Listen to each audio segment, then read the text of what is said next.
Hey everyone, so today I'm going to create this smoky cut crease using the Sorceress palette. Let's get these brows into shape using my laminated eyebrow gel. I'm then going in with my NYX brow pen in ash brown just to sculpt those out, and of course I'm prepping my lids with the P. Louise base. This is in room 0.5. I'm taking the shade Sabbath out the Sorceress palette and I'm packing that onto the crease and just dragging it out to create this gorgeous winged effect.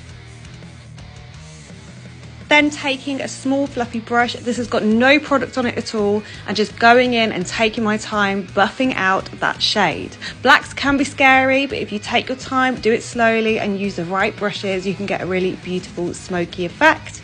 Then I'm just cutting the crease with a little bit of makeup remover before I put my next layer of base down. Taking my flat brush again, I'm cutting that crease with the P. Louise base. The shade I used I think was 0.5.